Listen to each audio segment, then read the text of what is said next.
Hi North Park, it's been a crazy set of past 2 weeks. And if you're like me, you're trying to figure out what just happened.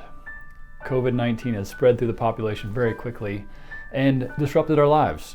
There's been a lot of changes. We've gone from having events on our calendar, suddenly our calendars are cleared off. We thought we were just going to go for a normal food run, and next thing you know, everyone also is going for a food run, stocking up, filling the freezers. And it's been a lot of disruption after disruption in our personal lives and even in our corporate life. So there's been a lot of changes, and how are we responding to those changes? And I'm going to invite you to take these changes and your responses to them to God. So some of these changes might be things like loss of income. Some of us are working less hours or looking at our 401ks and seeing that they're plummeting very rapidly. We also have kids that suddenly had a lot of sports events on the schedule, and now they have nothing, and now they're bored. And so as you enter into this season, I want you to start taking a stock of the losses that you've experienced. What has changed? What is now different? What's been affected? So we've lost things like our calendar schedules.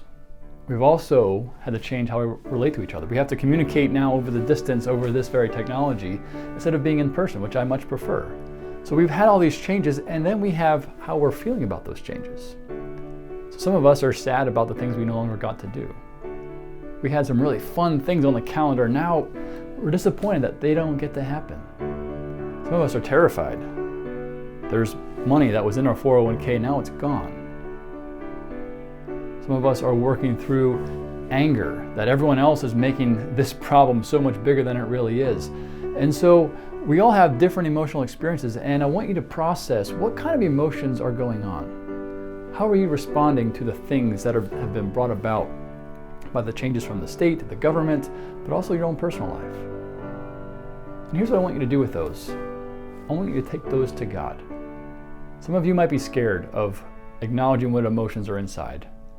It feels overwhelming sometimes looking down inside of our hearts, but God has broad shoulders, and I want you to take those to Him. Be honest with what's in there. It could be anger, it could be fear, it could be sadness.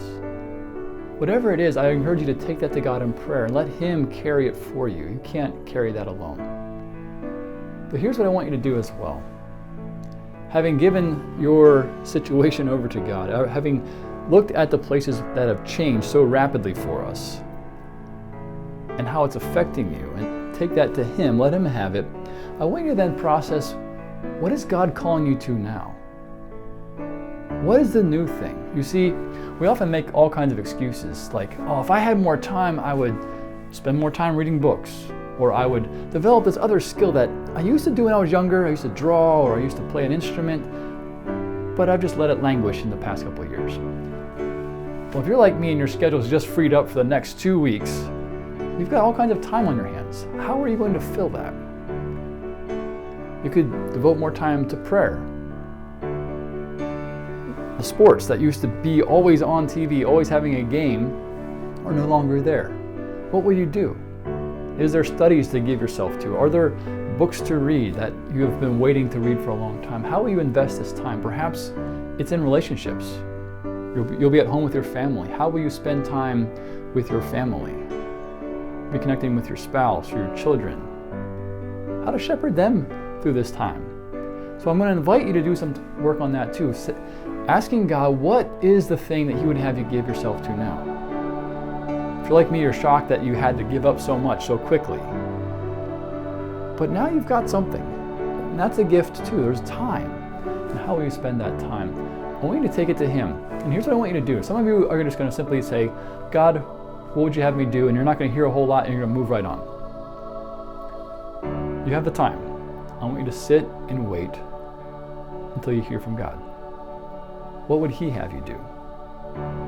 And wait till you have that suggestion from the Spirit that lives into love, joy, peace, patience, kindness, goodness, gentleness, and self-control. When you see those ideas emerging in your heart, then follow them. Use that and follow God during this time. He's here. He's not surprised by COVID-19. He's inviting you to maximize it for His kingdom, and I hope you will. Thanks, and may God's peace and grace be with you.